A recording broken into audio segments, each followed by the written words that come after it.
or we'll do something, we'll do the tariffs. I mean, I'm okay with the tariffs, or we make a deal with the trade, and I guess that's what we're discussing now. Mr. President. Mr. President? Okay. Is Germany doing enough on defense, Mr. President? Is Germany doing enough on defense? What? Defense spending. Is Germany doing enough on defense? The Chancellor wants to... Is Germany doing enough on Chancellor wants to defense? spend 3.5. Well, I don't know. I mean, I haven't discussed it very much. I know that you're spending more money on defense now, and quite a bit more money, and that's a positive thing. I'm not sure that General MacArthur would have said it's positive, He wouldn't like it, but I sort of think it's good. You understand what I mean by that? I understand. He made a statement, never let Germany rearm. And I said, I always think about that when he says, sir, we're spending more money on defense. I say, oh, is that a good thing or a bad thing? I think it's a good thing. But, at least to a certain point. There'll be a point when I'll say, please don't arm anymore, if you don't mind. We'll be watching him. I'll get it. Mr. President. Mr. President? Yeah, Biden? You say Biden? Your predecessor dismissed your Autopen investigation. He said he made all the decisions during his presidency. I'm curious your reaction to his dismissal. Well, look, the Autopen, I think, is the big scandal outside of the rigged election of 2020. I think the biggest scandal of the last many years is the Autopen. And who's using it? I happen to think I know, okay, because I'm here. And I'm not a big Autopen person, fortunately. I'm glad. I'm very glad. It's an easy way out. But it's a very bad thing, very dangerous. I sign important documents. Usually when they put documents in front of you, they're important.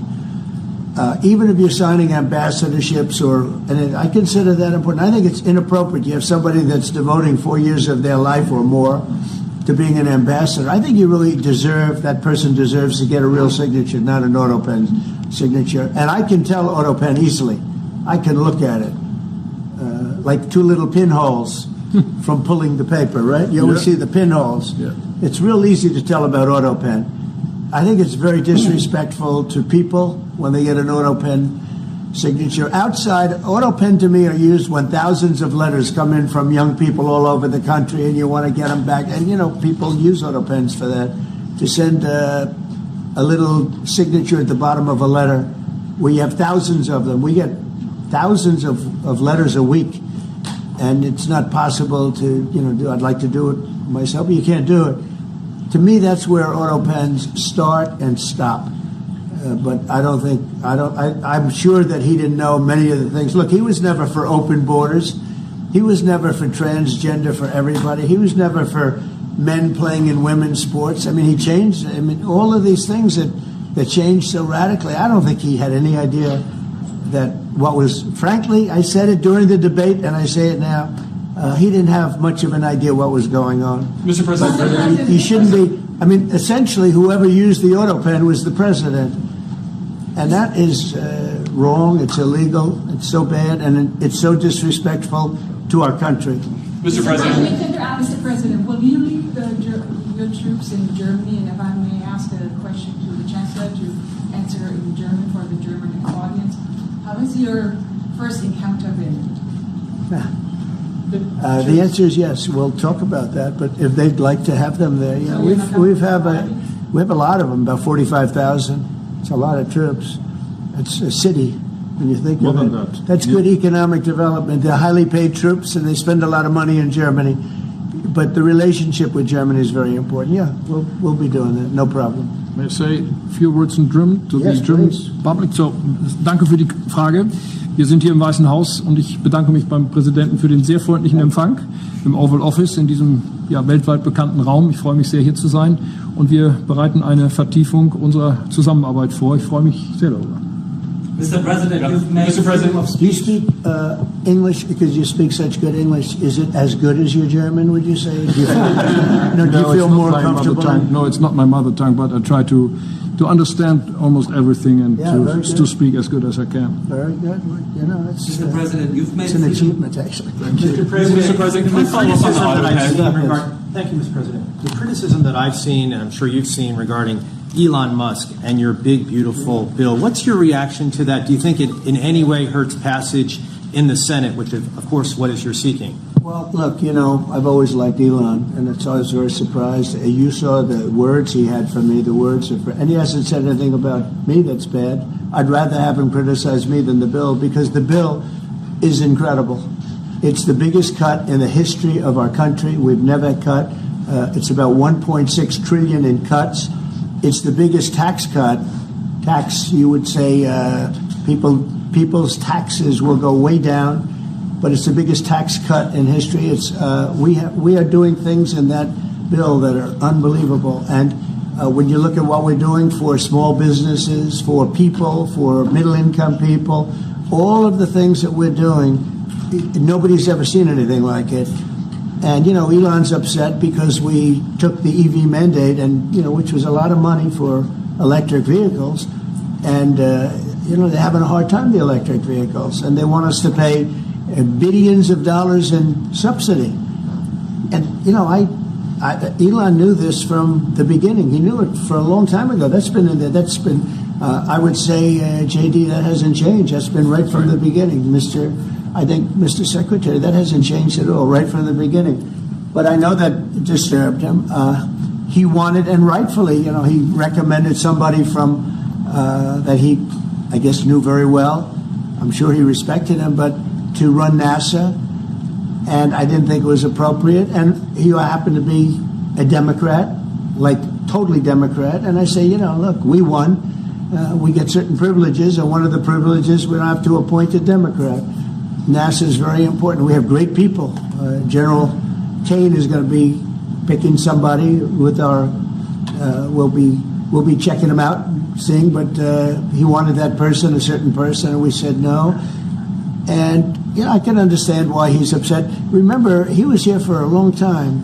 You saw a man who was very happy when he stood behind the Oval desk, and even with the black eye, I said, "You want a little makeup? We'll get you a little makeup."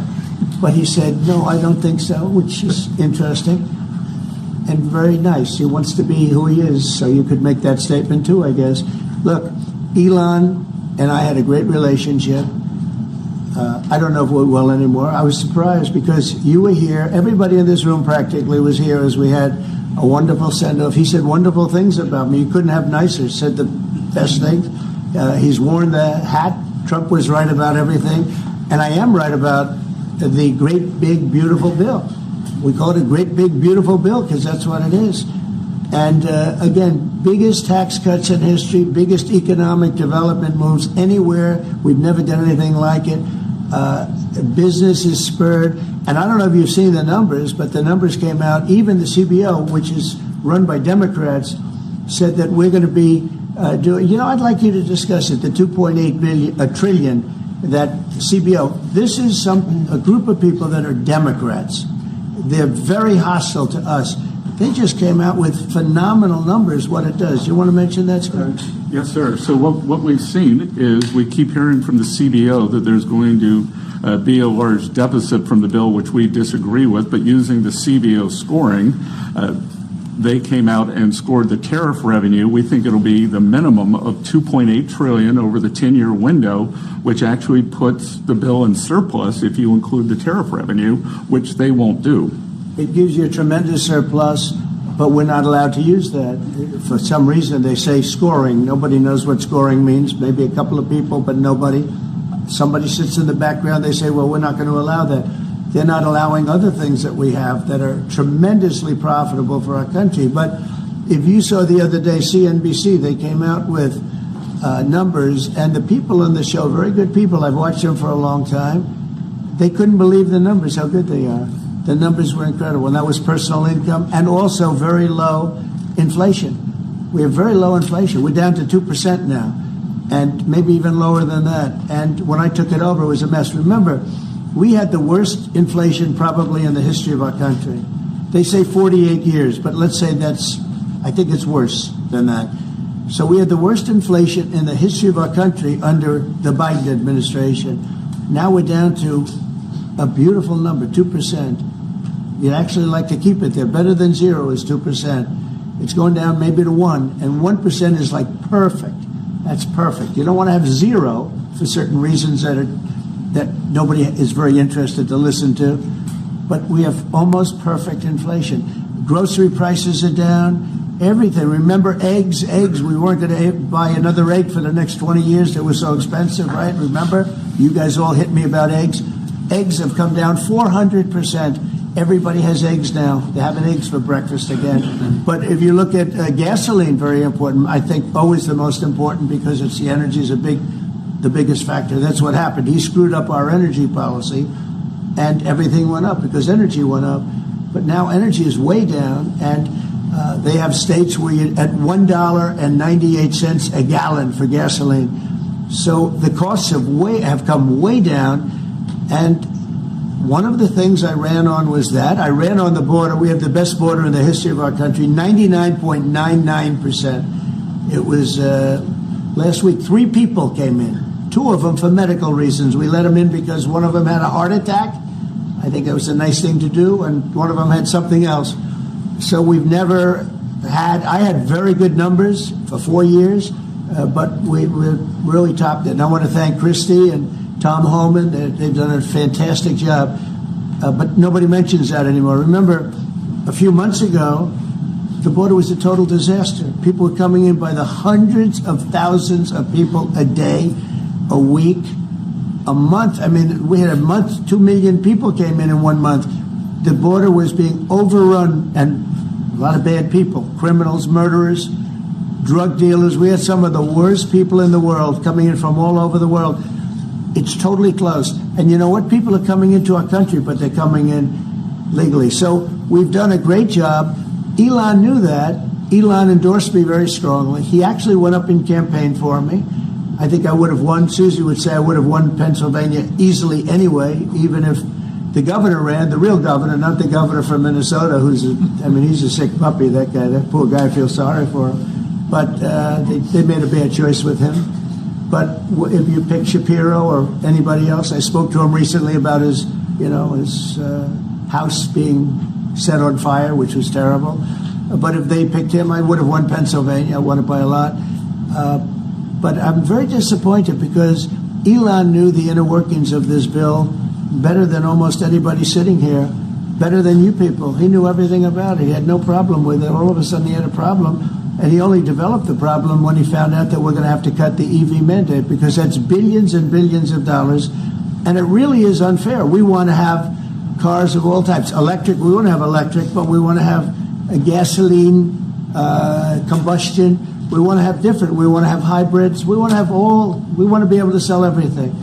And when that was cut, and Congress wanted to cut it, he became a little bit different. And I can understand that. But he knew every aspect of this bill. He knew it better than almost anybody. And he never had a problem until right after he left. And if you saw the statements he made about me, which I'm sure you can get very easily, it's very fresh on tape, he said the most beautiful things about me. And he hasn't said bad about me personally, but I'm sure that'll be next. But I'm very disappointed in Elon. I've helped Elon a lot. To that end, Mr. President, I just want to clarify, did he raise any of these concerns with you privately before he raised them publicly? And this is the guy you put in charge of cutting spending. Should people not take him seriously about spending now? Are you saying this is all sour grapes? No, he worked hard, and he did a good job. And I'll be honest, I think he misses the place. I think he got out there, and all of a sudden he wasn't in this beautiful Oval Office, and he's got nice offices too.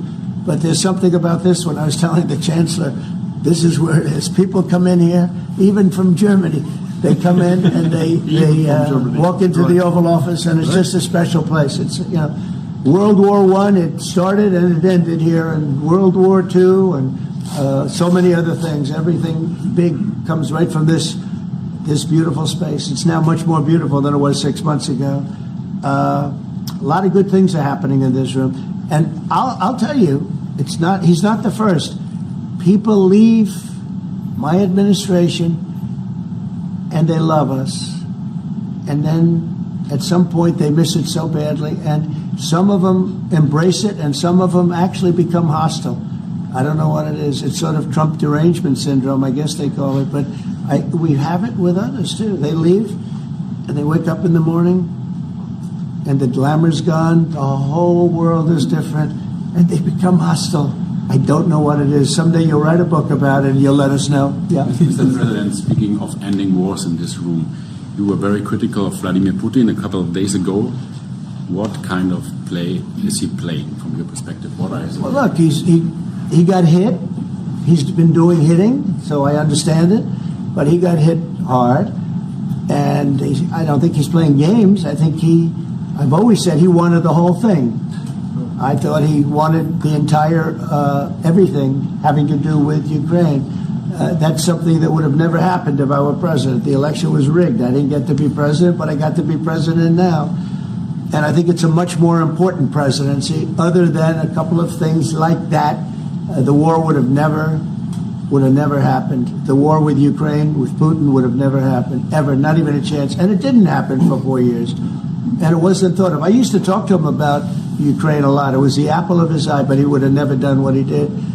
And I think mistakes were made by him, but I think mistakes were made by other people. The president should have never allowed that war. Biden should have never allowed that war to happen.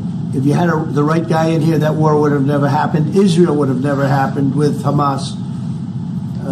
That would have never happened. The attack on Israel would have never happened because Iran was broke. They had no money. They had no money to give to Hamas or Hezbollah or anybody else. And all of that would have never happened. Inflation wouldn't have happened. It was caused mostly by energy. And the Biden administration messed up my great energy policy. We were down into the 190 a gallon. And it would have never happened. It was caused by energy and their bad spending on the Green New Scam and other things that they spent on. But all of those things would have never happened. But maybe most importantly, the war chancellor with Russia would never have happened with Ukraine. It was something that would have, I dealt with Putin a lot. There was no chance, zero. And, a lot of people say, how do you know? For 4 years it didn't happen. There was never a chance of it happening. And he understood the consequences. Now, it's a shame. I mean, when you see all of those people, they came out with a report today that millions of people have died, much more than people thought. And I've been saying that for a long time.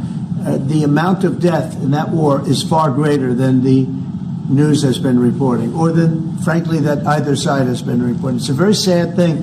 And I can tell you, just speaking for the chancellor, because we speak about it, he feels the same way. He wants to see it ended. Would you like to say something? Absolutely. And I'm here, Mr. President, to talk with you later on how we could contribute to that goal. And we all are looking for measures and for instruments to bring this terrible war to an end.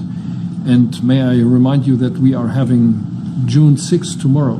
This is D-Day anniversary, when the Americans once ended a war in Europe.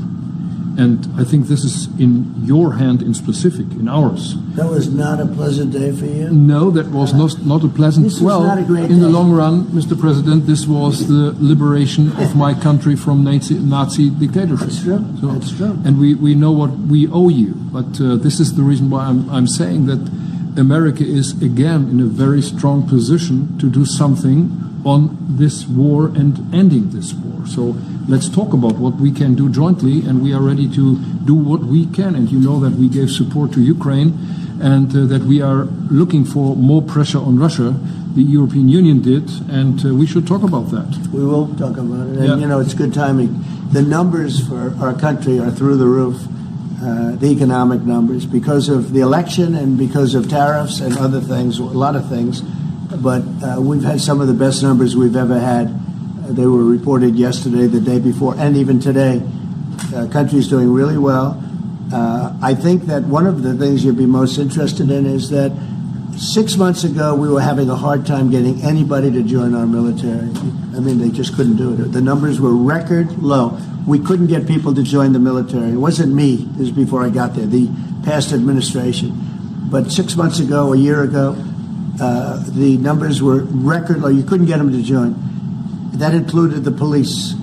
And you couldn't get them to join. Now, we just hit the highest number in the history of our country, we think, but very close, but the highest in the history of our country, recruitment joining the Army, Navy, Air Force, Marines, Coast Guard, police forces all over the What country. did you do for that? What was the reason? Spirit.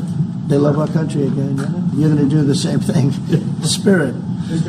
We have great spirit is back in our country, and it's very simple. And, you know, it was only, Susie, 6 months ago, right, that you got reports. You're the one that released them, that you couldn't get anybody to join the military, and now we're stocked. Every service now is packed, and we have waiting lists of people trying to get in, as good as we've ever had in the history of our country. So that's an honor. That's a great honor. Mr. President, on the war. On California? You've asked. You've had enough. Go ahead. Mr. President, so would you consider to put more sanctions on Russia? Because this discussion is going on now for weeks and months, and you tweeted about it once, but then nothing happens. So yeah, when I see the moment when we're not going to make a deal, when this thing won't stop, is there a deadline? at that moment, yeah, it's in my brain, the deadline. When I see the moment where it's not going to stop, and I'm sure you're going to do the same thing, will be very, very, very tough. And it could be on both countries, to be honest. You know, it takes two to tango. But we're going to be very tough. Whether it's Russia or anybody else, we're going to be very tough. That's a bloodbath that's going on over there. And when I see the moment where I say, well, they're going to just keep fighting. You know, I gave the analogy yesterday when I spoke to President Putin. I had a 2-hour and 15-minute call with him. Sometimes, and this is me speaking maybe in a negative sense, but sometimes you see two young children fighting like crazy. They hate each other, and they're fighting in a park. And you try and pull them apart. They don't want to be pulled. Sometimes you're better off letting them fight for a while and then pulling them apart. And I gave that analogy to Putin yesterday. I said, President, maybe you're going to have to keep fighting and suffering a lot, because both sides are suffering, before you pull them apart, before they're able to be pulled apart. But it's a pretty known analogy. You have two kids, they fight. Sometimes you let them fight for a little while. You see it in hockey. You see it in sports. The referees let them go for a couple of seconds, let them go for a little while before you pull them apart. And maybe, and I said it, and maybe that's a negative because we're saying go, but a lot of bad blood. There's some bad blood between the two. I have to deal with it, and the Chancellor has to deal with it. It's incredible. The level of, there's a great hatred between those two men, but between the warring parties. Great hatred. Mr. President, you say and believe apparently that there is no immediate peace. What? That there is no immediate peace. There will be no. Well, I can't. I'd love to have immediate if I could. If I could, but we don't have immediate. You know, it's like I'd love to have that. I'd like it to start right now. We would leave a room if we knew the war could end. We'd say, forget about you guys. Forget about trade. Right? Yeah. We'd say, let's go settle it. There's some additional fighting that's going to go on. You know, he attacked, and they attacked pretty harshly. They went deep into Russia, and he actually told me. I mean, I made it very clear. He said we have no choice but to attack based on that, and it's probably not going to be pretty. I don't like it. I said, don't do it. You shouldn't do it. You should stop it. But again, there's a lot of hatred, and you know, I'm very proud of the fact that with India and Pakistan, I was able to stop that. And those are nuclear powers, and that was getting close to being out of hand. And I spoke to some very talented people on both sides, very good people on both sides. And I said, you know, we're dealing with you on trade, Pakistan and India right now. I said, we're not going to deal with you on trade if you're going to go shooting each other and whipping out nuclear weapons that maybe even affect us. Because, you know, that nuclear dust blows across oceans very quickly. It affects us. And I said, if you're going to do that, we're not going to do any trade deals. And you know what? I got that war stopped. Now, I hope we don't go back and we find out that they started, but I don't think they will. They were both good. They were well represented. I want to congratulate both countries because, as you know, the leader of India, who's a great guy, was here a few weeks ago. We had some great talks. We're doing a trade deal. And Pakistan, likewise, they're very very strong leadership. Some people won't like when I say that, but it is what it is. And they stopped that war. Now, am I going to get credit? I'll never get credit for anything. They don't give me credit for anything, but nobody else could have done it. I stopped it. I was very proud of that. I wish we could do the same thing with Ukraine and Russia. And at some point it'll happen. I believe that. And if it doesn't happen, or if I see somebody's out of line, if Russia's out of line, you'll be amazed how tough. Remember this. They like to say that I'm not friends with anybody. I'm friends with you. I'm not friends with them. I want the right things to happen for our country, for everybody, for humanity. But I'm the one that stopped the pipeline. It's called Nord Stream 2. Until I came along, nobody ever heard, not one person in this room ever heard of Nord Stream 2. You probably did, because it went to Germany. He's the only one. Knowing that this was a mistake. But I stopped him. I stopped it. Yeah, and you've said that openly. Yeah. It was a mistake. And I used to go with Angela. I'd say, well, wait a minute. We're spending all this money to defend you against Russia, and then you're giving Russia billions of dollars a month. What kind of a deal is that? But you said it better than anybody else. I appreciate it. But I'm the one that stopped it. And that was the biggest economic development job, if you want to call it that, in the history, think of it, in the history of Russia. That was it's the biggest pipeline in the world. Going to go all over Europe, not only to Germany. They were Germany, but then they were branching off all over to Europe. Nobody ever heard of, not one person of you heard of it. And I stopped it. It was dead. And then they say, I'm friends with Putin. I got along with him. He respected me, I respected him. It would have never happened. But I stopped Nord Stream 2. When Biden came in, almost the first week, he approved it. He let it be built. And then they say that I wasn't tough on Russia. Putin said to me, you're not tough on Russia. You stopped the biggest, most important job we've ever done. You stopped it. And Biden came in and he let it be built. And I'll tell you what, I'll never forget the day I had it totally stopped. They weren't building. They gave up on it. They weren't able to. And then Biden came in and he let him build. I couldn't believe it. Okay, one or two questions more, please. Any questions? Any question for the Chancellor? Go ahead, for the Chancellor. That would be one. I like his answers much better. Would you continue to support Ukraine? Yeah, I'm with Ukraine. We just signed a big deal on rare earth with Ukraine, and I want to. You know what? I'm for stopping killing. Really, that's what I'm for. Again, a war that would have never started, should have never started. I want to see the killing stop. We spent $350 billion, much more than Europe, but Europe spent a lot also, and they spent way over $100 billion. Yeah. So you're talking about close to $500 billion went into that whole thing. And it's not even the money. And I know with you, too, it's a lot of money. But it's the death that's being caused. We went to the Middle East. I went last week to the Middle East. We took in $5.1 trillion. That's many, many times. That's 30, 40 times, 50 times more than what we're talking about. It's think of that, $5.1 trillion of investment with one trip that lasted 4 days. So it's not the money. It's a little bit of money, but not the money, the big thing. The big thing is the death. The death of, and really the decimation. You've lost a whole culture. Ukraine had the most beautiful turrets. They call them turrets, little towers, beautiful towers, the most beautiful in the world. They're all now laying on their side, blown to smithereens. It'll never happen again. They've taken away the culture of a country. They've taken away the heritage of a country. It's a terrible thing. But most importantly, again, is the death. 5,000 plus people a week, soldiers, are being killed. He doesn't want that, and I don't want that. One more. Yeah, please. Thank you. Mr. President, do you support the Graham bill on putting high tariffs on China? I haven't looked at it, but they'll be guided by me. That's the way it's supposed to be. They're going to be guided by me. No, I haven't looked at it. It's a bill on sanctions, etc. I'm a very quick study. At the right time, I'll do what I want to do. But it could very well be okay. I'll have to see. But they're waiting for me to decide on what to do, and I'll know maybe very soon.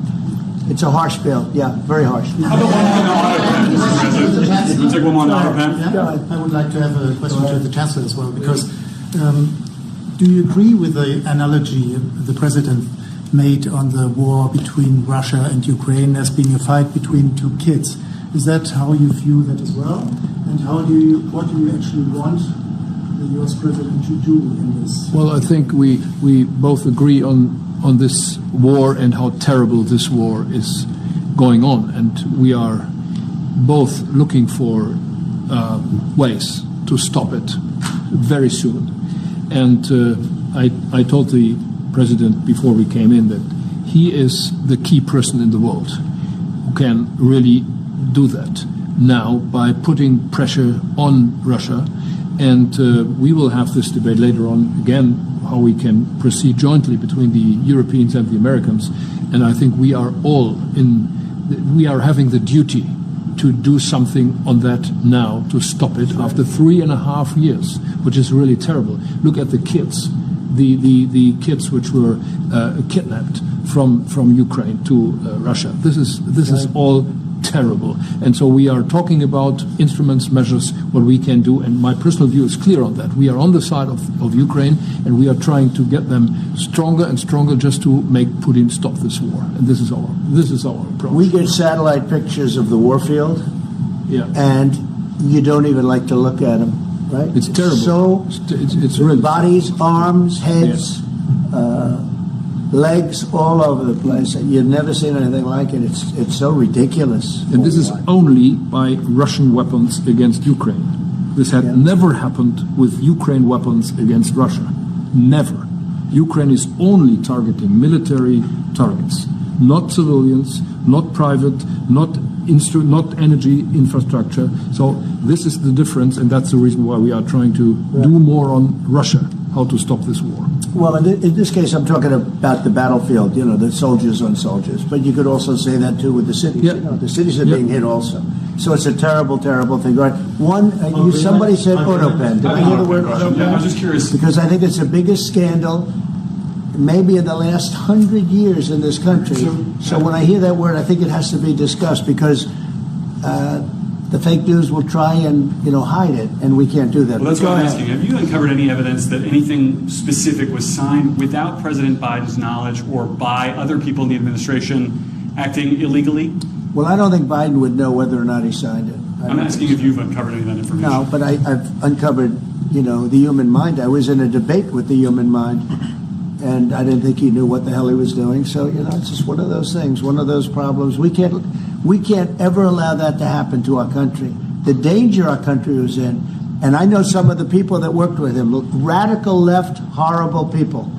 And I could give you the name of some of the people that use the Autopen, because I'm here, and I ask questions about people that were here also. There are a lot of people that were here when that happened, and they're here right now, and they'll answer your question very accurately. But I know some of the people that use that Autopen, and those are not the people that had the same ideology as Joe Biden. These were radical left lunatics that used that, and they didn't get elected. He didn't get elected either, actually. Thank you very much, everybody. Thank you guys. Thank you guys.